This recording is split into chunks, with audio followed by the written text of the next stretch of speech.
Tonight on the Mac to the Future Livecast, go. I have one. So does Warren. Dave wants one and will likely have it soon. Sure, M1 Macs are all the rage, and we are waiting on the HomePods, which I guess is kind of the last thing going on. All that tonight and more on the Mac to the Future Livecast. Go.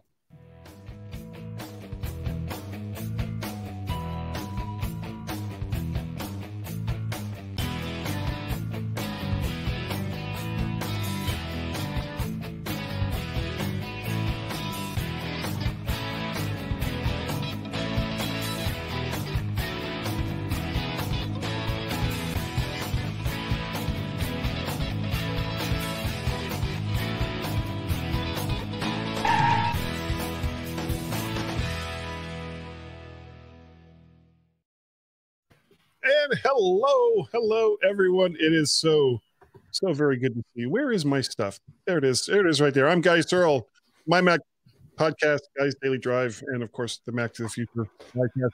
And I am joined, as I usually am, by, let's see, Mr. Dave Ginsburg. Hello there, Mr. Dave Ginsburg. That does not look like your usual abode, sir.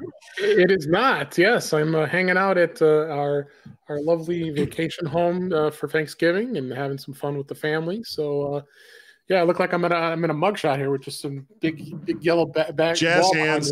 Jazz hands with the shadows here. But no, happy to be here, and I didn't want to miss it. So yeah, having some fun. It's hard to get the lighting going in here, but I did the best I could. So, Jay, you're here. That's the important part. Yeah. And speaking of being here, there is also Mr. Warren Sklar. Hello there, Mr. Warren Sklar. I am in the same place, evidently. Well, don't feel bad. Don't feel bad. So am I. No, I would definitely want to change the scenery one day. So, but they stick me in here. Yeah, the family. Dare to dream. The family does not want me podcasting in their space. Get out of my space. Well, get out. You see, this is what I've been dealing with since like 2008. Huh? Yeah. My wife doesn't listen to any of my shows. Why would she? She gets enough of me during the day. She listened to one just as like she thought I was lying, maybe, or like just doing something I wasn't doing. Like she wanted to call me out on it. Like you're watching porn in there, right? No, really, it's a podcast. I'm doing a podcast. No. She's like, prove it. Here. Just put your ear to the door, and all you're going to hear is womp womp womp womp womp womp womp womp. And then she comes over and sees you three, and they're like, she's like, yeah, believe me, no one ever is doing that to the three of us. And and I'm kind of geeked out by all of that. So we're going to change the subject. If you'd like to make comments, we would love to see your comments, but make sure that if you leave a comment that you go on over to StreamYard.com, just like it says down there in the bottom, and it is not a clickable link, StreamYard.com/Facebook. Click OK, and StreamYard will display your name along with your comment. And just to show you right there it is right there. Yep. David Ginsburg did it. You can do it too. I can do it too. Yeah. So we've got some, of course, I mean, this entire show is mostly going to be about the new M1 Macs. There's lots of people who have opinions on whether or not they want to get one. As a matter of fact, Facebook user says that they want a more powerful M unit with 32 to 64 gigs of RAM. And we were actually just talking about that before we started the show. Now, what are you going to do both with it? Warren and I already have one, and Dave will be getting one, I'm sure, very soon. Yeah, you got one with 8, right, Warren? I did, yeah. 8. And what's like the most intensive thing that you've done with it so far? StreamYard. Yeah, because you guys fans used to run all the time with this thing. And Zoom. So I did the Zoom at a couple of when did we do it? I did one meeting, one with Dave too.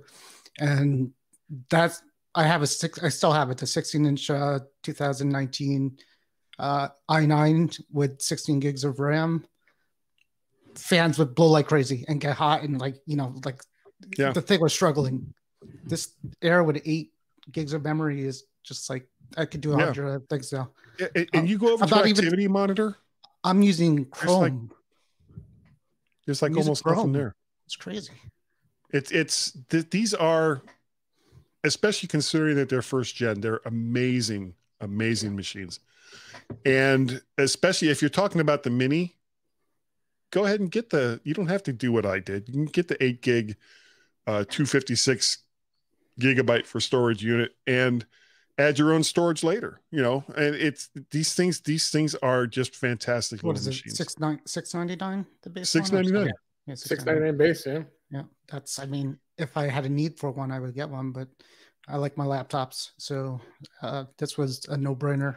So I've had every Air since 2018 so far. Yeah, well, I've got your 18. You got my 18. I got the one after that, and then I sold it for this one. And every year they keep getting better. So. Yep. And another one. Someone else says that they want to see what Adobe wants in Final Cut Pro. I'm not sure what that means. Final Cut Pro. It's ready to rock. An Apple program, apparently, everything I've seen just says that it runs amazing. Oh, I'm sure. There's no software out there that this machine's not going to run. I use DaVinci, and I've done I think 2 guys daily drives using DaVinci. Now I'm using Apple's native codecs, ProRes, whatever 444, I think it is, something like that. And it has absolutely no problem. And I did see a video about someone that was using DaVinci with some of Blackmagic's native codecs, and it didn't run well. But that is on a version of DaVinci that isn't optimized for Big Sur, certainly isn't optimized for M1. Oh, and what I found is programs that are optimized for the M1 are like faster than any Mac out there. It will run faster than anything.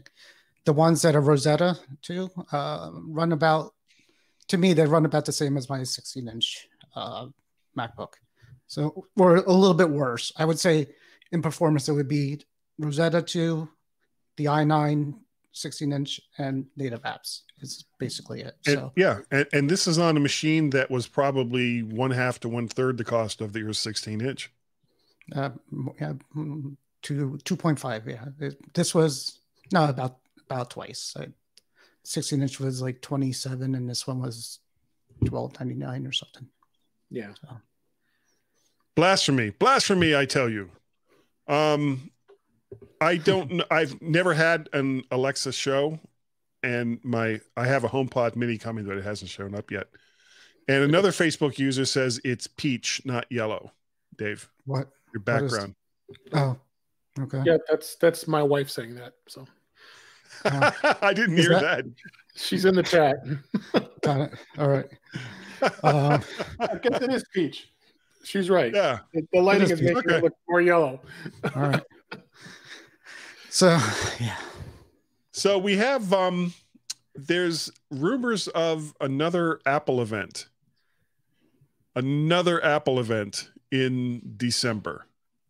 What could they possibly bring out in December? Because YouTube's new album.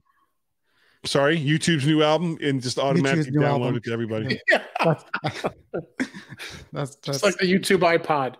Yeah, it's just gonna. The YouTube iPod. We're gonna wake up December 1st, and it's gonna be on our iPhones. Bono will actually be in the kitchen making. It's Bono to you. Yeah, Bono. No, Sonny Bono. Sonny Bono. Which is really weird on so many different levels. People were pretty pissed off about that. I seem to remember. Yeah. How dare Apple give us something for free? Well, we don't even want it. I posted that we can eliminate if we wanted to. I posted that joke on Mac Rumors or somewhere, and everybody liked it. But one guy said, I worked for Apple during that time, and he said every call was a call of how to get rid of that album, like for 3 days straight, people cursing him out, and how do I get rid of it? So just it was bad. Click on it and delete. No, it didn't do it. That hard. It like stayed there. It would come back. It would haunt you. It was bad. You had to actually block You will listen. You will listen to the new YouTube album. I don't even know what happened to those guys. I haven't heard anything from them in years. No, I guess it doesn't really matter. This is they're not the big. YouTube podcast. Yeah, I went to their concert. They did the Joshua Tree reunion thing, 20-year thing, and I went to that. They're still bigger than ever. They have money, more money than me. So there you go. More money than a lot of people. The streets have- Someone is waiting, I guess, on you're waiting on the MacBook Pro for next year. And Yes, I guess me someone too. else is waiting for the M2 or M1 on steroids. Well, there are going to be other iterations. I love these people who are like, I'm gonna wait for every year something better comes out. Something new will come out.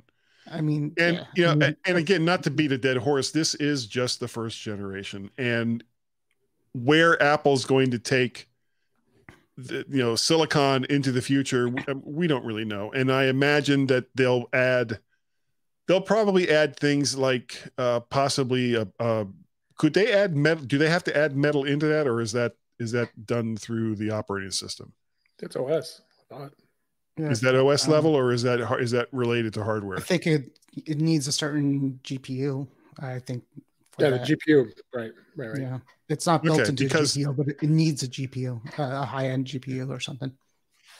Well, and I think one reason why people are a little confused over this is that there's really no specs out there for the M1. There's nothing to compare it to. Even Apple was like, well, it's 3.5 times faster than this, and it's twice as fast as that. It was like, well, some people like to have numbers other than 2x and 3x. They want to say, okay, well, I can get a 4 core 4.3 gigahertz i9. How do the 8 cores in this machine compare to that? And I heard an interesting comparison I think it was on the Mac Geek Gab, where they were saying that part of the reason why Intel puts out all these specs is because they want to sell processors. So The best way to do that is to tell people, okay, well, you have last year's, which has this, this, and this, but if you get the model that we have this year, it's so much better because it's this, this, and this. So a lot of it is related to marketing. But that's been it's because that's been their thing forever, and that's how in the early days that's the only way people knew the differences. The higher the number of the processor, the better, and they've been doing that forever. But with Apple, it doesn't matter because there's no other customers for the M1. It's only Apple. Only Apple is selling computers with the M1 processor, just like only Apple is selling phones with the A14 or the A12 or whatever the current next iteration of the processors that they're putting in their various devices. So since they're their only customer, they don't need to market it in such a way to entice people in that regard to buy the next machine, especially since this is the first one. Now, when the next version comes out, I'm curious to see, well, what are they going to tell people, especially, first adopters who bought an M1 Mac Mini or Mac laptop to entice them to get the next one? Is there going, what is going to be special about the next version of the M1 or the silicon processor that will get people to buy another one? Oh, it'll be definitely faster for sure. It's just, that's all it is. And I mean, this is obviously different from the big switch, but going forward on this architecture is just going to be, they're going to say the same thing. And this one is 2 times faster than last year's model. And, nobody's going to be upset because you'd be more upset if they didn't do that. You want them to bump it up every year. You want it to be better. Otherwise we would still have 486s in our computer. So, that's how it goes. It's smaller, lighter, and faster. That's what the computers are. Okay, well, if Apple does have another event next month, really within like the next 2 weeks. I mean, well, that's what I wanted to ask about. What do you think they would even try to sell, Dave? All you got left is what AirPods, the AirPods Pro headsets they were talking about, AirPods Studio. The AirTags. I mean, what else is left unless they're ready to announce some more Macs? I just don't know well, where else are we at as far as anything else that's ready to be announced? It's unless they got some more services we're unaware of. I mean, I just find it hard to believe they're going. I mean, December is next week already. So I mean, what else is there left to announce? I'm just kind of perplexed that that's even being rumored, honestly. Okay, what do you think, Warren? I mean, everybody wants a new iMac, so they might announce, like, do kind of like a preview thing and like give you like the shape of what it's going to look like. Maybe it looks different, and they'll say, you know, and coming next year, and then could show a picture or prototype of it. That's the guess. Well, that's supposed to be the iMac's supposed to be redesigned, and to be honest with you, that would benefit the most from this whole change. Like a nice, basically like a 15-inch iPad on a stick, on the stand that runs Mac OS. Okay. Do you think that besides the Mac Mini or the eventual Mac Pro that's on Silicon, that or whatever they'll end up calling it, that they might have a mid-range desktop machine that doesn't have a screen? Do you see them ever going in that direction? Why? The Mini now is, they'll just make it more powerful, I guess. I mean, your Mini is more powerful than a Mac Pro. You know, most Mac Pros. Well, it's certainly more power. I mean, we were talking about this last night. I've got a 2017 4.2, 4.3 gigahertz quad core i7 iMac with an 8 gig graphics card. And in every conceivable way, this Mac Mini that shouldn't even run in the same circles with it blows it out of the water. Yep. And, you know, I have pushed this machine. You know, I've had DaVinci running. I've had the beta versions of Loopback and Audio Hijack Pro going at the same time that I was doing something, you know, uploading video into YouTube. And it was just like, it didn't seem to matter what I put at this machine. It just never stopped. It never slowed down. You know, this is 2020, but every year software developers make software that takes advantage of it. So, you know, eventually that's how things become slow. I mean, you know, if you run the same software on your computer and never change it, it doesn't matter, right? It's always going to be the same. So, you know, Apple's going to make the OS more robust. It's because they could do more things with it now. Yeah. Because it's got more processor, and the more they put in there, the more they could do. Same with software developers. You could add, you know, features that we can't even think they're going to add right now. So that's, you know, that's progress. Okay. And good evening, Frank. Glad to have you here. Welcome back. Frank also says that he wants to see iPad Pro versions of Final Cut Pro and Logic. I don't see that happening. Yeah, I don't. It's not out of the realm of possibility because they're currently going in the other direction with iOS apps into Big Sur, and it's actually something I haven't tried yet. I haven't tried to run any iOS or iPad OS apps on this computer yet. I've actually extracted. I can share my screen, can I? No. Yeah. Do you want to see it? Sure. Let's see if it'll. Is it going to let you? I don't know. Let's find out. It's so fast that we could do this. Okay. You ready? Yep. Oh, hold on. We got that effect, but you can kind of notice here.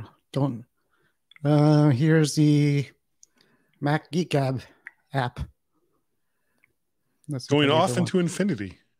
Into infinity. So the app goes there, and then I don't know if you can see it, but it's like a little window. Yeah. So it goes into a little window, and you know, you could. Let me stop sharing. Well, how did you get to those apps?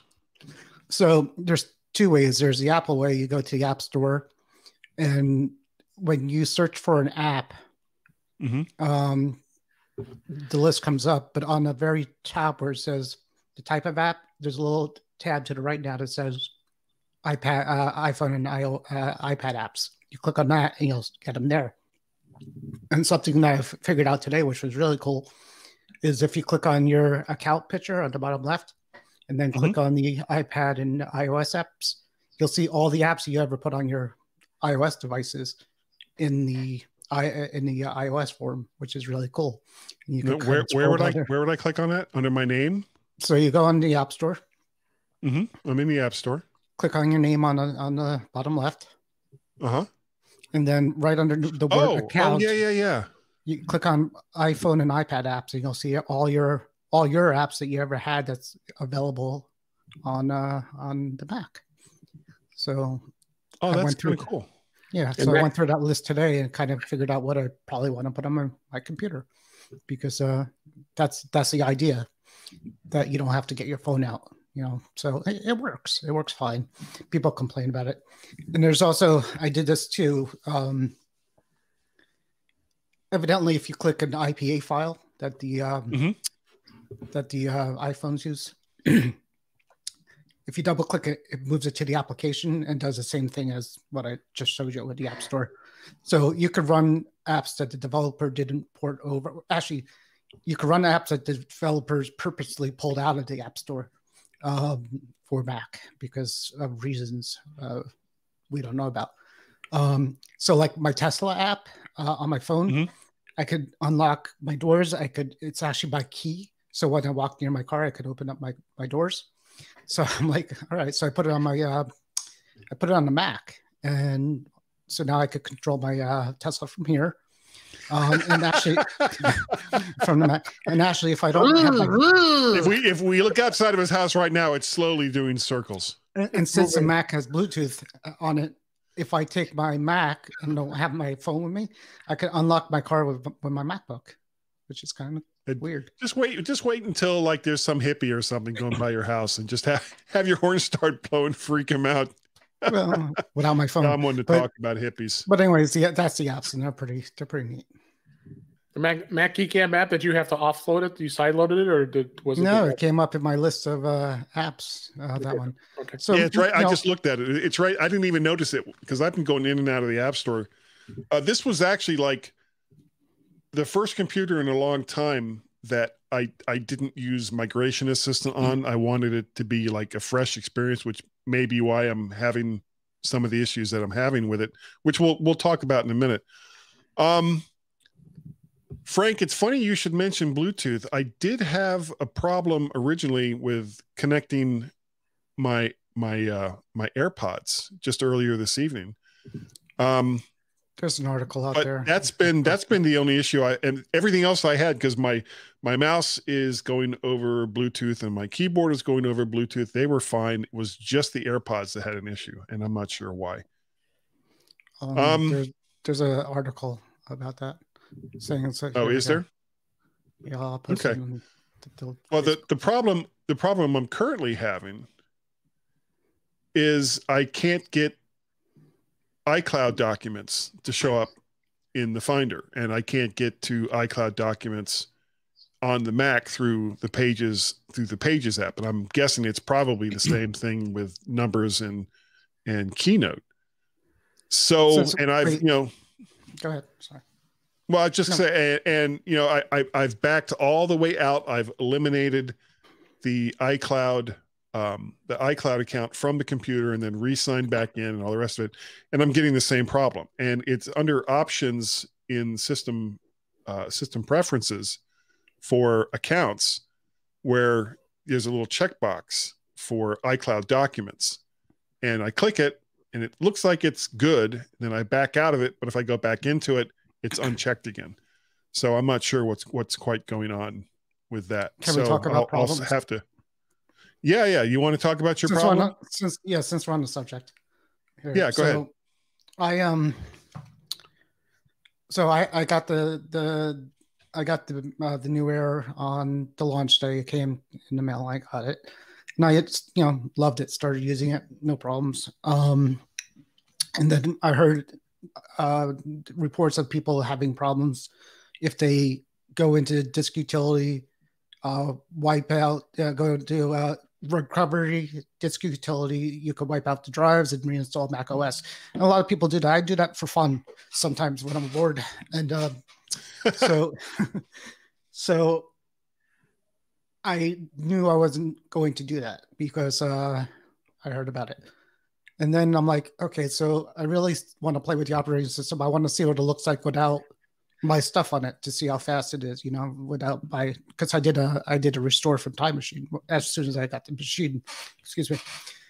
So I had my Thunderbolt external drive, so I did an external install to that. And I booted from that. Anyways, I wanted to play around with the computer. So I heard Dave Hamilton say that what he did, he created a new volume on his Mac and installed a separate Mac install in there, so you could dual boot to either one. So I'm like, okay, that's cool. So I did that. It was fine. The weird thing is I have beta on my Mac. I have it on the new one too. I wanted to put the non-beta on the other partition. It wouldn't let you. You had to go into the beta. It was weird.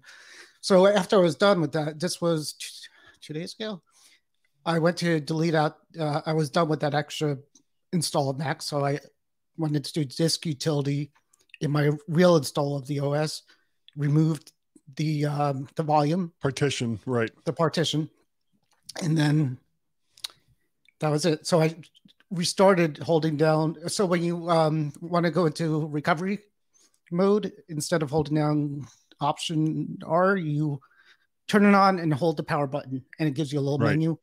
So when you have a dual boot, you have two things going. I wanted to make sure it was gone. So when I was doing that, I held down the power button and it came up with this error that said apple.com/recovery. So I knew that was right, but my OS was still booting up. So anyways, long story short, it bricked it. Right after that, it just wouldn't boot up. It just said apple.com/restore or your something. Computer like is dead.com. It was dead. Yeah. So I went, I spent like 4 or 5 hours, I was up till like midnight with my son's MacBook running Apple configurator, following all these directions that people got it to work with, and every time it would go for like 20 minutes.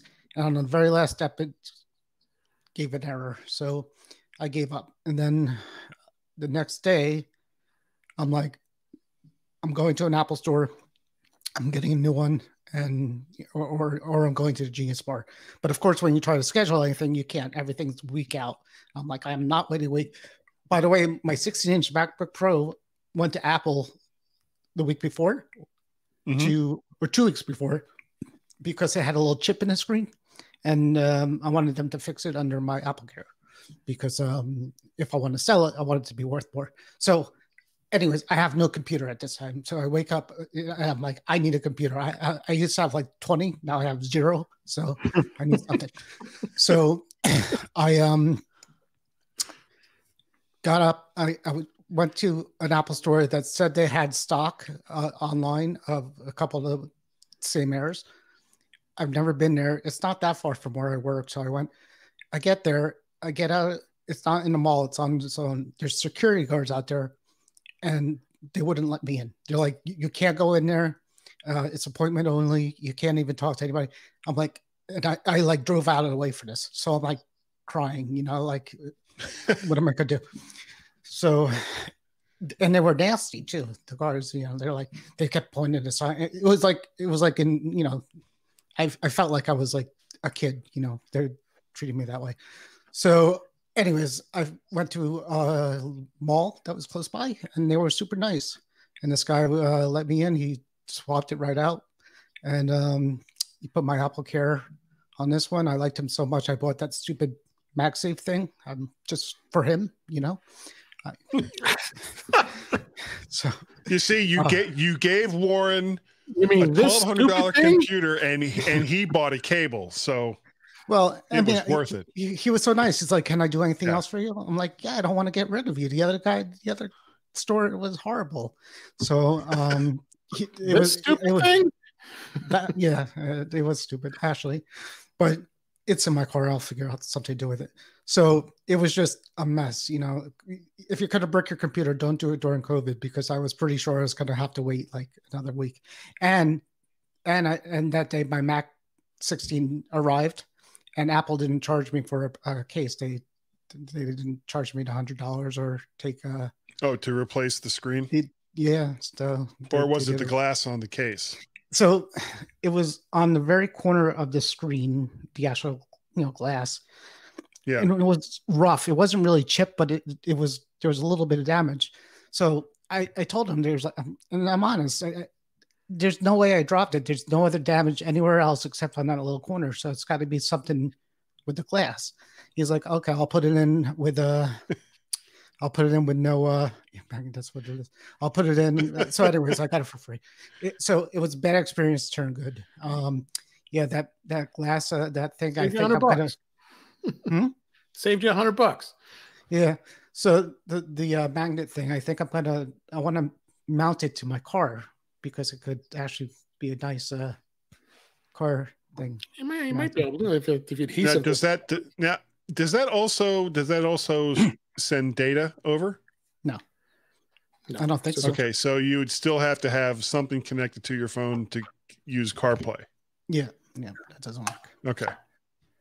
Look, it holds the phone up. See?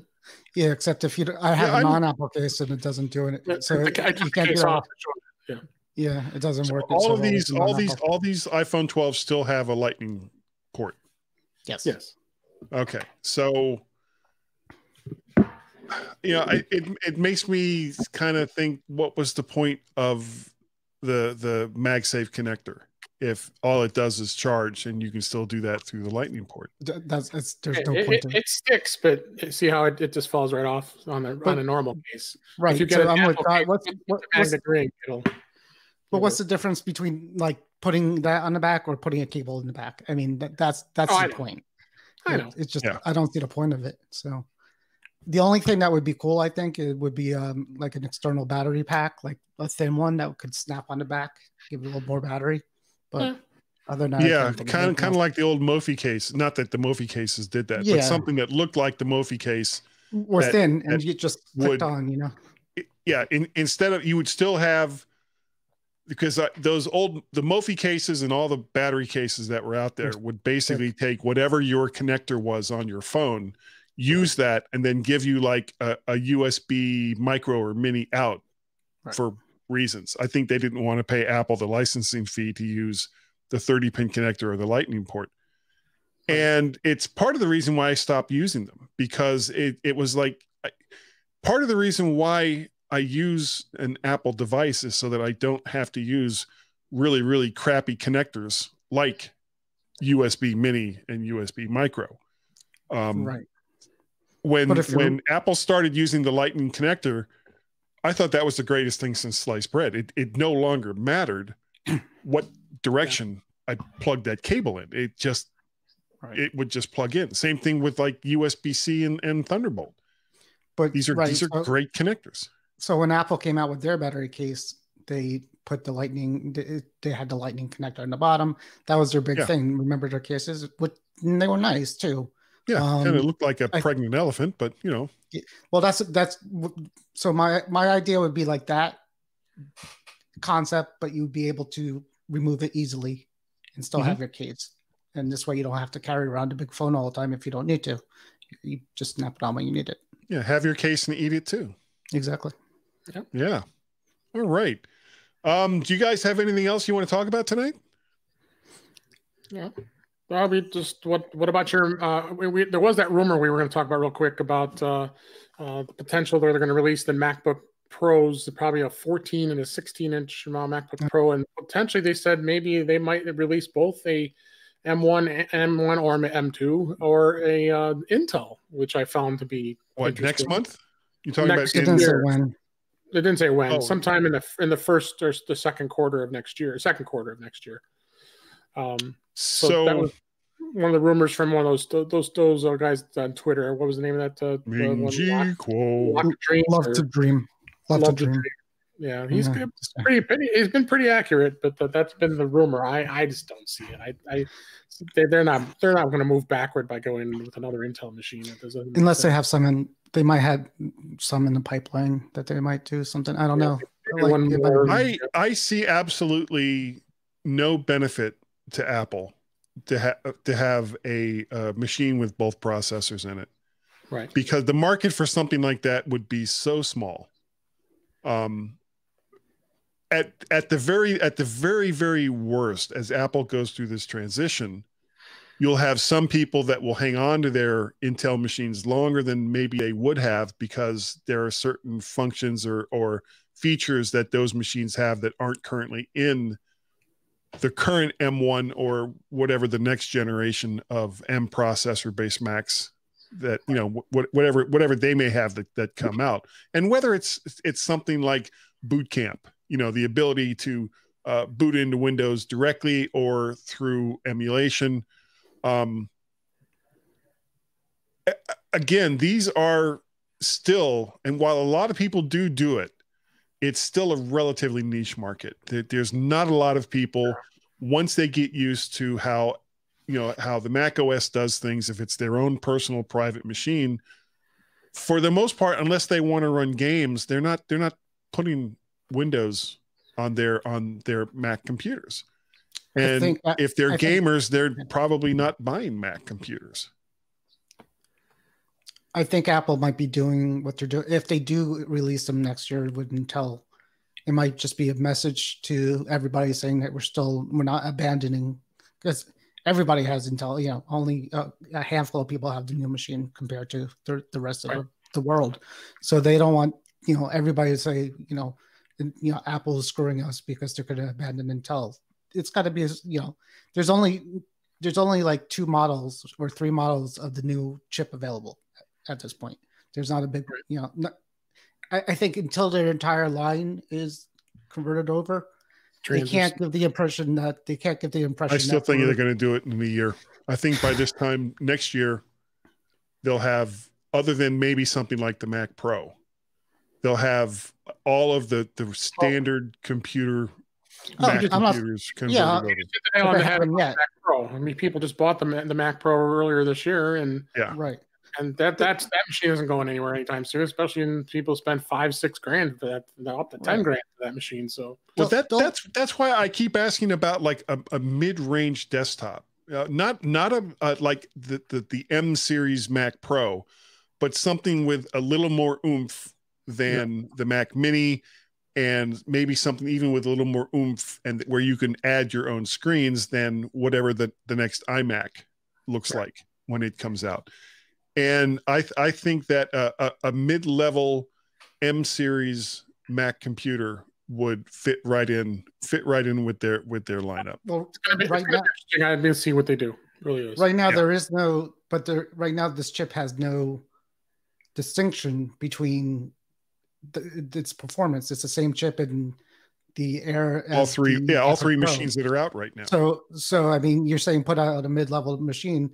It would have whatever the next version of the M series processor is. Right. So does that mean they'll, you know, maybe when that machine comes out, they would put the next series in, but still put the older chip in their non-pro machine or their non-mid-level machine?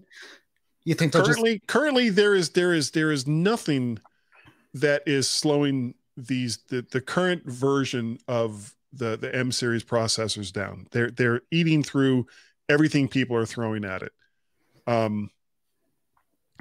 Whatever the next version of the M series processor is probably going to be more evolutionary than revolutionary. So maybe they'll have 2 to 4 more performance cores, or 2 to 4 more efficiency cores, maybe a few more cores for graphics. Maybe they'll come out with a clever name for, you know, whatever the graphics capability of that chip is going to be. So, you know, before we gave you an 8-core GPU, now you can get the Mega Metal GPU that's built into the M2. Come buy one now. Yeah. So, I mean, I don't know. I don't work for Apple. Obviously, none of us really do. Right. So what the capabilities of the next version of the processor is going to be, is it's fun to talk about and it's fun to speculate, but we could be wildly off and never even know it until it actually comes out. Yep. Good points. Yep. So I think unless you guys have something else, that is going to do it for this evening. It's kind of a short show, but everybody is, I'm guessing, we all have Thanksgiving plans for tomorrow. Yep. That we need to take care of. And so we are going to give everyone a break, and we're going to end this show relatively early. Let's start with Warren. Warren, if people wanted to get a hold of you, and I mean, in the worst way, in the very worst way, how would they do it? That would never ever happen. Nobody wants me. We want you, Warren. No. Not in the worst way, but yeah. Follow me on nothing. Come to the Facebook group and listen to this podcast and the one I do with Dave, if you want to hear me, which probably you don't. So, okay, Dave.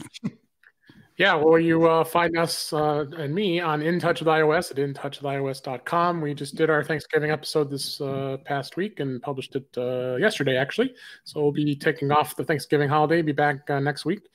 And you can always find me also on the Mac Voices Live on Facebook on Tuesday nights with Chuck Joyner and our cast of thousands. A lot of fun there. So go over there at Mac Voices and check that out, as well as you can find me on the British Tech Network on the Mac Show, and you can find me on Twitter at DaveG65. You know what the best part about doing the Mac Voices Tuesday night live show is guessing how quickly it will be once it begins that Chuck will lose complete and total control of that show. Kelly and Brittany and many others, and you. Oh, moi? No. Real quick, there's a couple of comments here before we go that we should probably talk about. Frank Petrie saying that developing software for an Intel M whatever based Mac would be a nightmare.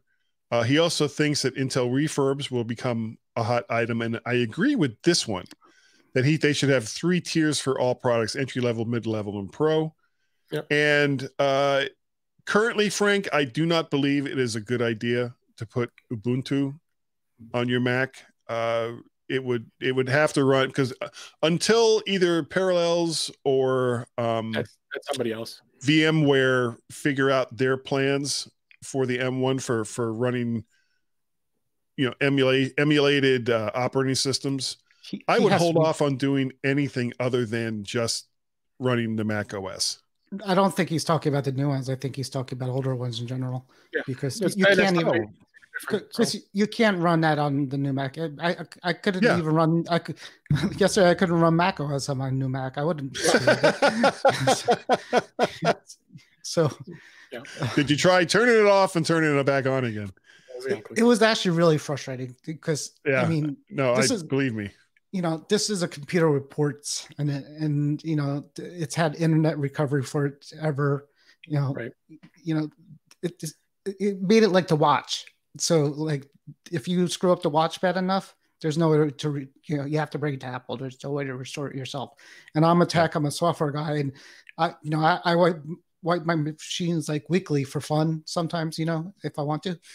It was just frustrating that I'm bored and there's nothing on TV. I'm going to wipe my computer. Too new. They weren't ready for it. Yeah, it's just it really scared me. Now it scares me to play with this machine. So hold off. I am loving this computer. Other than the little glitch that we were talking about earlier. Oh, it's awesome. I'm on it now. No fan noise. No lagging. And I got myself a nice Wi-Fi 6 router. Okay, if you'd like to get a hold of me, guy@mymac.com is the email. You can find me on the Twitters. I am MacParrot and or VertShark over there in Twitter world. Over there on the tubes of you can look up VertShark, which is a playlist that I put all of my various YouTube videos, which include the Mac to the Future, this one, Guy's Daily Drive, and also the MyMac.com podcast when I'm able to record video for that show as well. Speaking of which, Guy's Daily Drive and the MyMac.com podcast are the other podcasts that I do on a regular basis. I do try to get over to Chuck's Tuesday night open house just because it is just so much fun. I had such a good time with that show. So many different people and different opinions on that show. That's what makes it so great. Sure does. I can't think of how else would people do stuff with me. Oh, patreon.com/MacParrot and coffee ko-fi/MacParrot. And then there's also, you can pay a pal at paypal.me/MacParrot. All of the various ways, and those parrots sound ill. All the various ways that you can help support the crazy habits that I have in doing all of these podcasts. But we really appreciate the fact that you guys have joined us this evening, and every single Wednesday night at 8 p.m. Eastern Standard Time when you come and join us here on the Mac to the Future livecast. And I guess that's going to do it for tonight. We will see you all next week. Say goodnight, Warren and Dave. Have a good thanks. No, you got to wish everybody a happy Thanksgiving, except people outside of America. Because we don't like them. You have to work. Yeah, go work. Okay, bye.